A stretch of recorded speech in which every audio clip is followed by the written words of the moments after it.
Now, Sairam to you all, dear children, and good morning.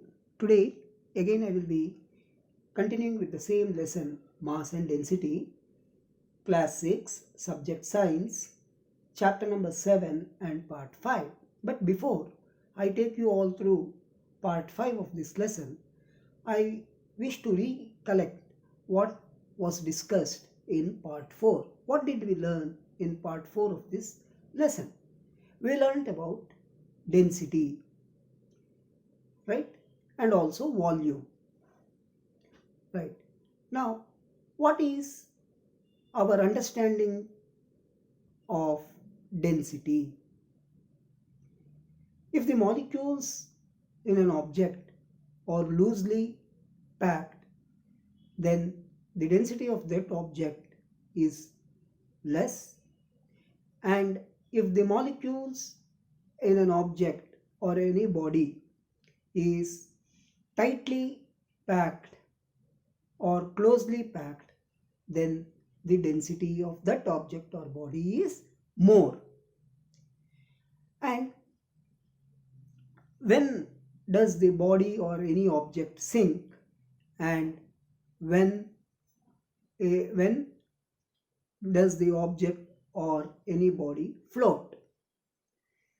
An object sinks if the density of that object and the density of water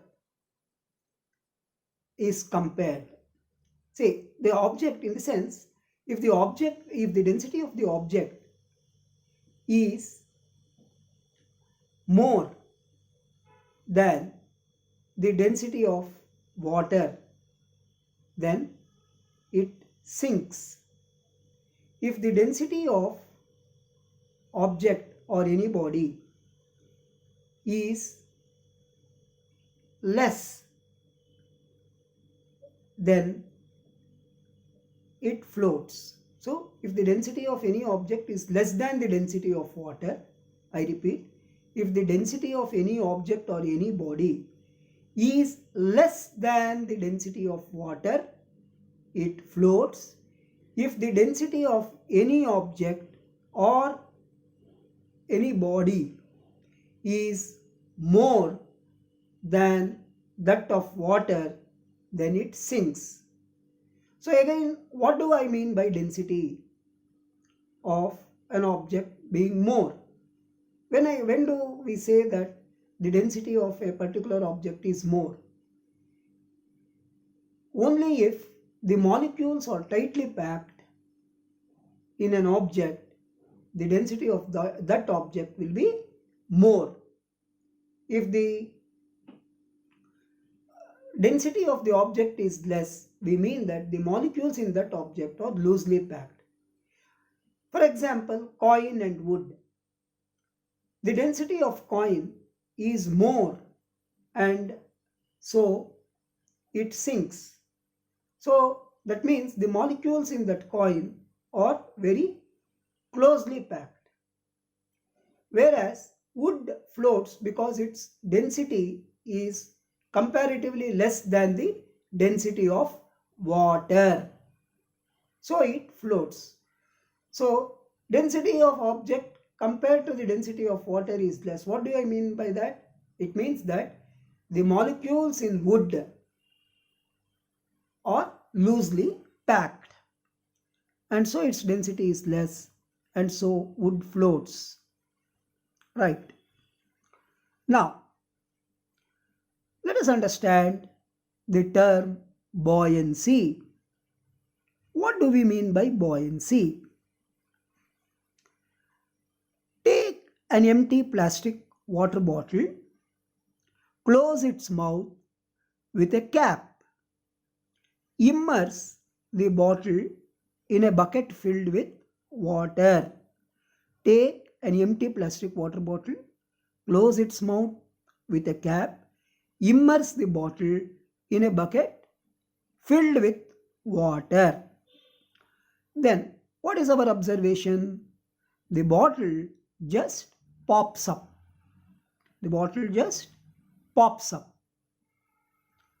That means it just moves up, pops up. Hold the bottle in your hand and place it at the bottom of the bucket. Leave the bottle there. It again jumps up and floats on the surface of the water.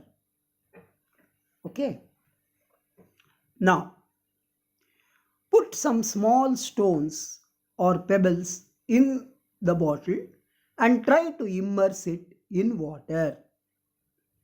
Again, fill the bottle with more stones and put in water. So, put some small stones or pebbles in the bottle and try to immerse it in water.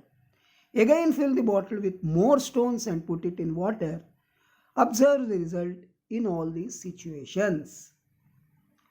So, here is the picture describing the demonstration.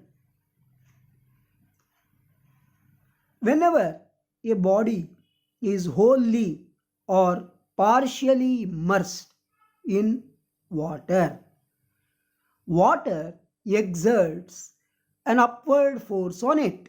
So, whenever any object or a body is wholly, that means completely immersed, or partially immersed, that means not completely, partially immersed in water, then water exerts an upward force on it. This property of water is called buoyancy. So, the upward force exerted by water on a body is called buoyant force. So, the property of water exerting a force is called buoyancy. That property is called buoyancy. And the upward force exerted on a body that is immersed in it, either partially or wholly, is called a buoyant force. It is called buoyant force.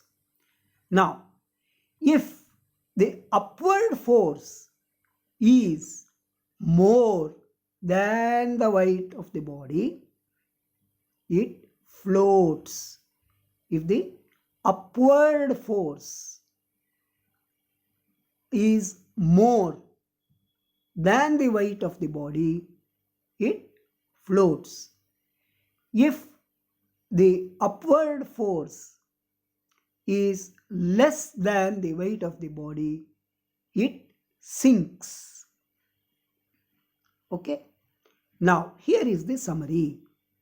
First point, buoyant force is the upward force exerted by water on a body that is wholly or partially immersed in it.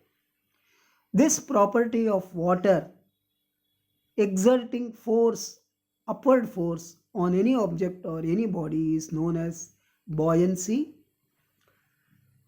Third point, if the upward force on a body is more than the weight of a body, it floats. And if the upward force on a body is less than the weight of a body, it sinks. Okay. So, here are the questions following the video. Question number 1. How mass and density are interrelated? What is density? What is buoyant force? Explain in detail. That is question number 3. Question number 4. When does the body float and when does it sink? Question number 5. Explain buoyancy by describing the experiment. Okay, these are the 5 questions which you are all supposed to answer. Sai Ram, have a good day.